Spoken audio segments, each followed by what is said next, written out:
Véronique Engels, bonjour. Bonjour Cinda. Alors, c'est une nouvelle exposition ici à Gamart, Oui. Au sein de l'atelier Sadika. Oui, c'est la galerie Alain Nadeau dans la zone touristique de Gamart. Et effectivement, ça fait partie du merveilleux jardin de Sadika, où il y a la Sadika est souffleuse de verre, donc nous avons bien connu, l'atelier, et puis la galerie est magnifique. Donc je n'ai pas hésité une seconde quand j'ai eu le projet de l'exposition Regarde pour venir envahir les lieux. Donc cette exposition, si j'ai bien compris, s'appelle Regarde. Oui. Vous y mêlez vos peintures, du son, des poèmes lus, Colette, Darwish. Oui. Dites-nous en plus. Alors c'est un dialogue à trois voix en fait avec mes peintures, les textes de Colette donc pour le rez-de-chaussée et les poèmes de Mahmoud Darwish pour l'étage, le jardin du poète. Donc on est en Occident, on est dans le monde de Colette avec un peu de la puisée. Pourquoi Colette? Voilà, parce que Colette, en fait, elle fait partie de mon enfance, elle fait partie de mon côté français qui était bercé quand j'étais jeune de ses écrits. On connaît tous les Claudines, mais pas que. Il y a le blé en herbe, il y a des tas Puis plus tard, j'ai découvert des écrits comme L'étoile vespère ou La naissance du jour. J'ai toujours été complètement fascinée. Inspirée, Colette m'a toujours accompagnée, même dans les voyages, j'avais toujours tout au long de votre vie. Tout au long de ma vie. D'accord. Voilà. Donc c'est pas justement juste du ici. tout. Donc on est au rez-de-chaussée, voilà, dans l'univers de Colette, mais pas que, parce que même si on ne connaît pas les écrits de Colette, on peut s'immerger dans l'exposition. C'est un choix en fait. On peut être avec Colette, et si on n'a pas envie de l'être, on s'intéresse qu'au tableau. On s'intéresse qu'au tableau. Il y a des textes qui sont sur les murs, qui sont là pour nous guider, pour nous donner un regard particulier sur telle ou telle scène. Et puis, bon, il y a la scénographie, mais après, chacun peut faire comme il veut, lire, ne pas lire, s'asseoir, écouter un moment le son dans les oreilles. J'ai travaillé pour cette exposition. Oui, il y a toute une scénographie. Oui, il y a toute une scénographie. D'abord, il y a un scénographe qui s'appelle Faisal Karaï, qui a travaillé avec moi très très près. J'imagine, parce que c'est pas tout de lui que ça vient, les couleurs, etc. Non, c'est pas tout de lui, mais il a apporté son œil, je dirais, d'architecte et technique, et créatif aussi, parce qu'il a eu des idées. Moi, je voulais les lierres à l'entrée. Il m'a dit on va mettre des miroirs, les miroirs, ça va donner l'émerveillement. Donc, petit à petit, cette exposition s'est montée. En très étroite collaboration. Toutes les personnes qui ont travaillé avec moi sur cette exposition ont travaillé avec moi, vraiment. Ça n'a jamais été quelqu'un qui travaille dans son coin et non, ça je ne le voulais pas. Donc le processus de toute l'organisation de l'exposition jusqu'au jour d'aujourd'hui. Bien sûr, il y a moi en amont. Voilà. Il y a un an de travail en amont. À partir du moment où j'ai ouvert mon stylo, où j'ai écrit le projet, c'était au mois de mars 2023. Donc on a donné la représentation, première représentation, si je peux appeler ça une représentation, parce que c'est plus qu'une exposition. On n'est plus dans l'univers. C'est un vrai événement. C'est un événement. C'est un événement parce que la peinture est rarement mise en scène, alors qu'elle le demande. Elle le demande, on a des choses à dire. Et qu'il y a du public pour. Et il y a le public pour. On a vu écoliers, universitaires. Exactement. Tout âge et mère au foyer, toute catégorie cadre sociale. Dynamique. Voilà.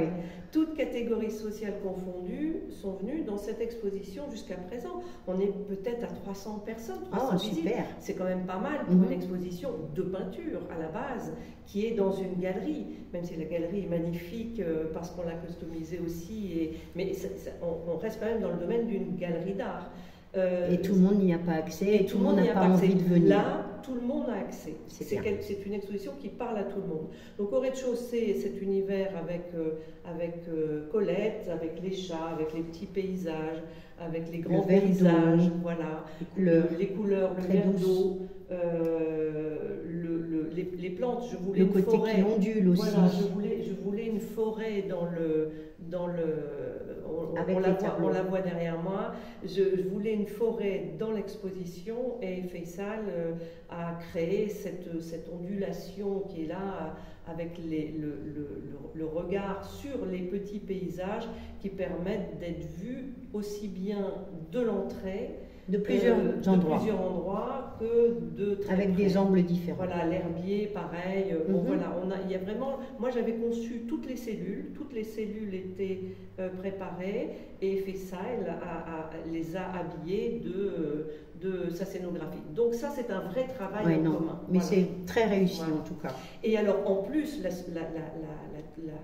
nouvelle, je dirais, sensorialité de cette exposition, c'est qu'il y a aussi les odeurs. J'ai voulu mettre les odeurs. Donc il y a une odeur de gazon coupé quand on entre, un peu de figuier ensuite quand on est dans l'univers de Colette, et quand on monte dans le jardin du poète qui est destiné à Mahmoud Darwish, on sent les parfums de l'oranger. De la fleur d'oranger, de la Tunisie. De la Tunisie, parce qu'on ne pouvait pas... Voilà. D'ailleurs, il y a un de mes hommages là-haut à Vous allez nous parler de la Tunisie, voilà. Et justement, Mahmoud Darwish, on a parlé de Colette, donc là c'est le côté tunisien maintenant. Je dirais Mahmoud Comment Darwish, vous l'avez connu alors Mahmoud Darwish, c'est après des voyages en Jordanie, puisque là on est dans une terre qui lui est plutôt dédiée et connue. Darwish, pour moi, ça a toujours été, au-delà d'être le poète je dirais, de l'exil et de la recherche de la terre, ça a été un poète pour moi de la nature. C'est-à-dire qu'il a transformé les mots du monde en une poésie. Les mots M-A-U-X. M-A-U-X, bien sûr. En une poésie extraordinaire du quotidien. Quand il parle d'une tasse de café, quand il parle de la nature, de l'amandier, par exemple, on est dans un univers magnifique. Quand il parle d'un coucher de soleil ou d'une orange, et le poème s'appelle Oranger, vous êtes dans un univers qui est complètement imagé. Je crois que c'est... Mais tellement proche aussi, qui parle très vite. Exactement. Au lecteur. C'est la spontanéité et la sensorialité. On pourrait toucher les poèmes de Mahmoud Darwish. Et c'est ça qui est fabuleux. Je crois que c'est Léonard de Vinci qui disait une poésie... De la nature morte un petit peu, comme si on rentrait dans le cadre de la poésie. On est très bien face à face avec la tasse tout de suite, ou avec le paysage qu'il décrit. Oui. On est presque dedans. Et on est vraiment dedans. D'ailleurs, ça évoque des sens très... Il chante Darwish quand moi, j'ai traduit, j'ai pris que les traductions parce que je ne parle pas l'arabe littéraire, mais quand j'écoute en arabe littéraire ces poèmes, c'est une chanson, c'est musical. Donc ça, c'est fascinant. Mais la langue arabe peut être très musicale aussi. Très. D'ailleurs, il va y avoir une chorégraphe de danse contemporaine qui vient ce week-end. Voilà, on va... elle est ici en résidence, elle peut travailler chaque matin dans tout l'univers ici de la galerie. Elle est accompagnée d'Ahmed Litayem au Naï, c'est très joli. Et elle va donner une représentation le 11 et le 12 mai à 17h. Donc le week-end prochain, samedi et dimanche. Samedi et dimanche, voilà, ce week-end. Et ça va 17h. Ouais, à 17h. Ça va être donc il faut venir un petit peu avant pour pouvoir la suivre. La soutenir et puis être présent, parce que on va déambuler dans la galerie avec les deux, on va monter. Voilà, elle va commencer par le début du jardin. Je pense qu'elle va être dans le début du jardin, mais je ne peux pas vous en dire plus. C'est la surprise. C'est la surprise. On garde ça pour samedi et dimanche. Ça va être un grand moment. Moi, je peux vous dire que ça va être un grand moment. Parfait. Bon, on va passer un petit peu à votre parcours. Oui. Parce que j'imagine que c'est pas peut-être votre première exposition. Non, j'ai quand même lu un peu le dossier de presse. Oui, une petite trentaine. Oui, à votre actif depuis un certain nombre d'années. J'ai 30 ans, presque 30 ans de carrière, entre 25 ans et 30 ans de carrière. Alors dites-moi que je n'ai pas vu passer. Le temps est passé vite, c'est ça que vous voulez dire? Le temps passe trop vite. Mais de toute façon, le temps passe trop vite. C'est vrai. Un jour, vous vous réveillez et vous avez un peu plus d'âge que vous n'auriez compté normalement. Et puis ça arrive, voilà. Et quand il faut faire avec. Oui, on est obligé de faire avec. On n'a pas le choix. Malheureusement, on n'a pas le choix. En fait, j'ai commencé mon parcours d'artiste en autodidacte. Moi, je suis autodidacte en tout. Quand j'étais à l'école, j'étais un vrai cancre. Enfin, j'étais pas vraiment un cancre. C'est-à-dire que je posais toujours des questions aux professeurs et ça les agaçait beaucoup. Un peu métaphysique, c'était un peu artistique déjà. Oui, et je posais des questions pour lesquelles ils n'avaient pas les réponses. Donc, je demandais pourquoi ils n'avaient pas les réponses. Vous avez une idée d'une question, par exemple, qui vous revient? Ça pouvait être des questions sur l'histoire, par exemple, mais je ne sais plus laquelle. Et je posais une question sur l'histoire, mais pourquoi ils ont fait ça à tel moment? Et s'ils avaient fait...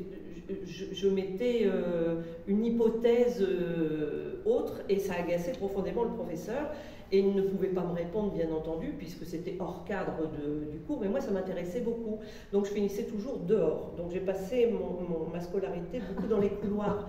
On connaissait beaucoup Véronique Angèle dans les couloirs. Et mes professeurs, d'ailleurs, se disaient, mais qu'est-ce qu'on va faire d'elle? Qu'est-ce qu'on va faire d'elle?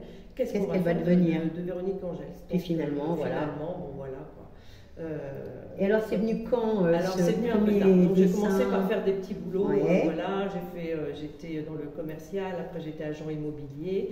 Et puis, je suis allée ensuite en voyage. Et c'était au retour de Jordanie, je pense, au retour de